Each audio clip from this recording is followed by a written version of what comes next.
ಅವನು ಯಾರೋ ಬಂದು ಅವನೇ ಪ್ರತಾಪ ಅಂತೆ, ಪ್ರತಾಪ ಸಿಂಹ ಅಂತ ಹೆಸರು ಇಟ್ಬಿಟ್ಟವ್ರು ಅಪ್ಪಿತಪ್ಪಿ. ನಾಯಿ ಅಂತ ಇಡಬೇಕಾಯ್ತು ಅವನ ಹೆಸರು ಮುಂದೆ, ಸಿಂಹ ಅಂತ ಅಪ್ಪಿತಪ್ಪಿ ಇಟ್ಬಿಟ್ಟವ್ರೆ ಅವ್ರು ಯಾರೋ. ಅವನ ಹಿನ್ನೆಲೆ ಗೊತ್ತಾ ಯಾರಿಗಾದ್ರು?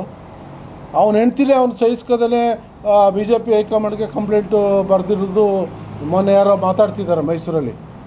ಇವನು ಸರಿ ಇಲ್ಲ, ಇವನ್ನ ನಡತೆ ಸರಿ ಇಲ್ಲ, ಇವನು ಕಚ್ಚೇರ್ಕ ಅನ್ನೋದನ್ನು ಭಾಳಷ್ಟು ಜನ ಮೈಸೂರಲ್ಲಿ ಮಾತಾಡ್ತಾರೆ.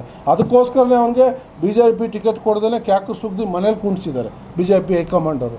ಅಂಥವ್ರ ಬಗ್ಗೆ ಬಂದು ಇಲ್ಲಿ ನಮ್ಮ ಜನಕ್ಕೆ ತಿಳುವಳಿಕೆ ಹೇಳ್ತಾರಂತೆ. ಇದೆಷ್ಟು ಸರಿ?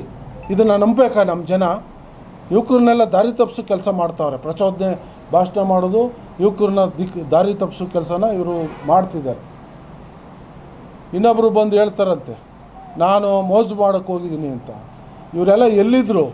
ಇವ್ರ ಅಪ್ಪನಿಗೆ ಅಧಿಕಾರ ಬರ್ಬೇಕಾದ್ರೆ ಯಾರು ಕಷ್ಟಪಟ್ಟರು, ಯಾರು ಕೊಡಿಸಿದ್ರು ಅನ್ನೋದನ್ನ ಅವ್ನಿಗಿನ್ನ ಅಷ್ಟು ಬೇಗ ಮರೆತುಬಿಟ್ಟವನೆ.